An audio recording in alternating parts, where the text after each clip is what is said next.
पहले तो हम सबका आपको प्रणाम है। और आज के गुरु जी, आज के पूजा के बारे में कुछ बताइए। जय माँ काली। जय माँ काली। 10 साल से यहाँ पे माता की सेवा कर रहा हूँ और पिछले 10 साल में मुझे लगा कि जो यहाँ के वॉलंटियर्स है, सेवक है, उनको भी मौका मिलना चाहिए। तो अलग अलग रिलीजन, अलग अलग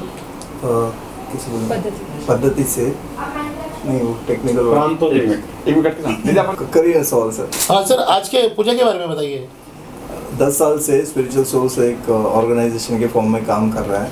आज माता की स्थापना थी, जो यहाँ के कुछ सेवक लोग अलग अलग प्रांत के हिसाब से माता की सेवा करते हैं, माता के लिए पूजा रखते हैं और अपने अपने जो भी इनके पहचान वाले हैं, सारे लोग जो भी हैं, इनके रिलेटिव्स है या जो भी इनके फ्रेंड सर्कल से, सबको बुलाया जाता है और फूड और पूजा करके इनको सबको माता से कनेक्ट करने की कोशिश करते हैं।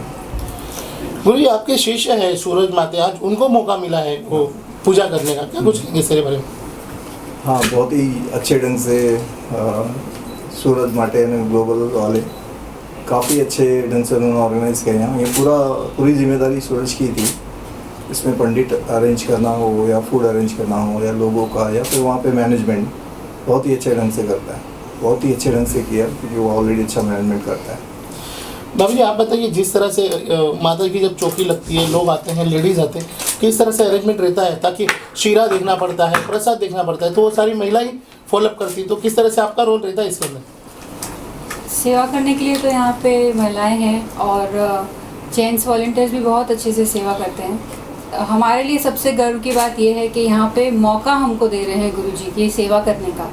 और उसमें भी स्पेशल सबसे बात यह है कि गुरुजी को माता काली की सिद्धि है और गुरुजी ने अपने खुद के हाथों से माता काली की 7.5 फुट की मूर्त यहाँ पे स्थापित की है। उस मूर्त में गुरुजी ने 100 करोड़ के ऊपर जाप किए हैं, 25 करोड़ के ऊपर आहुतियाँ की हैं। तो ऐसे सिद्ध पुरुष के हाथ से ऐसी सिद्ध मूर्त के दर्शन करने से ही अनेकों लाभ यहाँ पे लोगों को होते हैं। जो लोग आकर बताते हैं उसमें ज़्यादा हमको आनंद मिलता है, उसमें ज़्यादा ब्लेसिंग फील होती है कि गुरुजी यहाँ पे सबको ये मौका दे रहे हैं दर्शन कर, स्माइल और आनंद देखकर हमको लगता है कि हम रियल में ब्लेस्ड हैं गुरुजी के सानिध्य में। गुरुजी, मैंने एक पोस्टर देखा है एकनाथ शिंदे जी के साथ में और गडकरी जी के साथ में, तो क्या वो भी उनसे भी मुलाकात वगैरह हुई है? उनकी भी कुछ आपने? बहुत सारे लोग आते हैं इसमें, सब टाइप के लोग रहते हैं। पॉलिटिशियंस है, फिल्म स्टार्स है, प्लस कोई भी जो बिल्डर्स वगैरह है, इंडस्ट्रियलिस्ट है, आते हैं दर्शन करने, माता के दर्शन के लिए तो सब आते हैं। कैसे उनको लाभ किसके से मतलब कुछ बताएंगे अपने लाभ के बारे में? माता का लाभ सबको ही है, सबको मिलता है माता का लाभ। गुरुजी, सुना है कि यहाँ पर लोग अपनी समस्या लेके आते हैं, आपसे बात करते हैं और आप उनकी समस्या दूर करते हैं, किस तरह से होता है गुरुजी? समस्या मैं दूर नहीं करता हूँ, बहुत सारी चीज़ें तो अपने खुद के मेंटल ब्लॉक्स में रहते हैं, सोल्यूशन मिल जाता है। चलिए, थैंक गुरुजी, यू। कभी किसी ने कहा नहीं कि जो अक्सर गुरुजी देखते हैं हम, तो उनकी वेशभूषा होती है भगवा कलर वगैरह, हाँ, लेकिन आप ऐसे गुरुजी हैं जो जीन्स टी शर्ट पहनते हैं।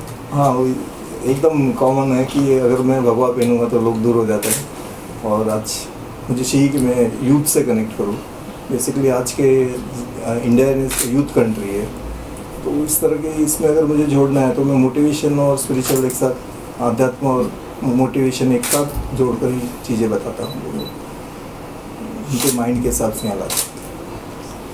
Thank you Guruji. Thank you. जय जय